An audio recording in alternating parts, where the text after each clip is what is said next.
Dans la Bible, on trouve 13 fois les termes baptême et Saint-Esprit associés dans le même verset. Mais seulement 6 d'entre eux font référence au baptême du Saint-Esprit. Et en fait, c'est une répétition.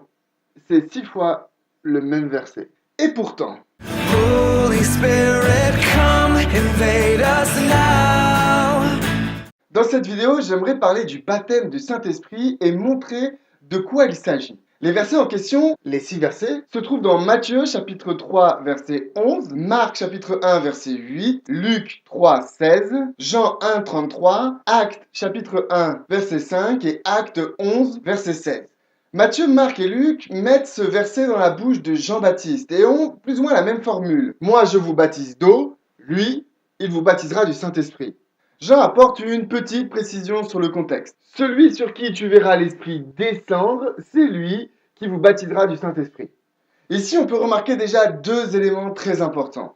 Le premier, c'est que le fait que ce verset se trouve à la fois dans les 4 évangiles, mais encore 2 fois dans les livres des Actes, nous montre à quel point ce concept est important. Le baptême du Saint-Esprit, c'est quelque chose qui est transversal à tous les évangiles, à tous les auteurs. Ça les a marqués lorsqu'ils ont entendu le message ou lorsqu'ils ont été témoins de ces choses-là. Ils l'ont retenu et ils l'ont retransmis 6 fois.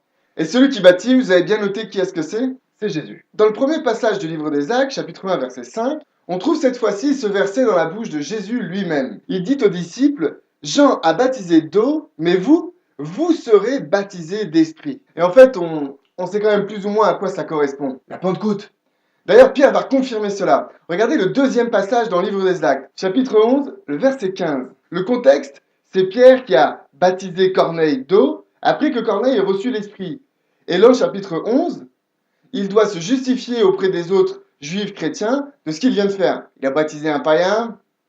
Donc ici, au verset 15, il dit « Lorsque je me fus mis à parler, le Saint-Esprit descendit sur eux, comme sur nous, au commencement. » De quel commencement est-ce qu'il parle? La Pentecôte. Notez bien, c'est ici qu'on va trouver l'explication de ce qu'est le baptême du Saint-Esprit. Dans Acte 1, Jésus dit aux disciples qu'ils vont être baptisés du Saint-Esprit. Puis on nous parle de la Pentecôte. Et dans le chapitre 11, Pierre va citer ce fameux verset 6 fois répété. Jean a baptisé d'eau, mais vous serez baptisés d'esprit. Mais au verset 15, Pierre ne dit pas que Corneille a été baptisé du Saint-Esprit. Que dit Pierre? Il dit lorsque l'Esprit Saint descendit sur eux. Pourtant, il fait le rapprochement avec ce verset qui parle de baptême de l'Esprit.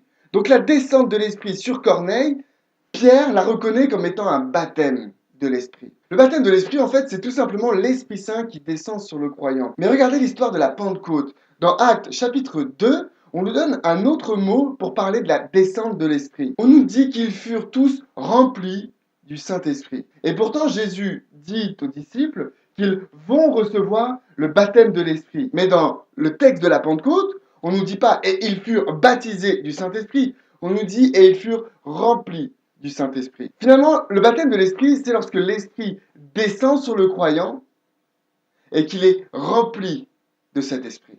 C'est QFD. Holy Spirit, come invade us now.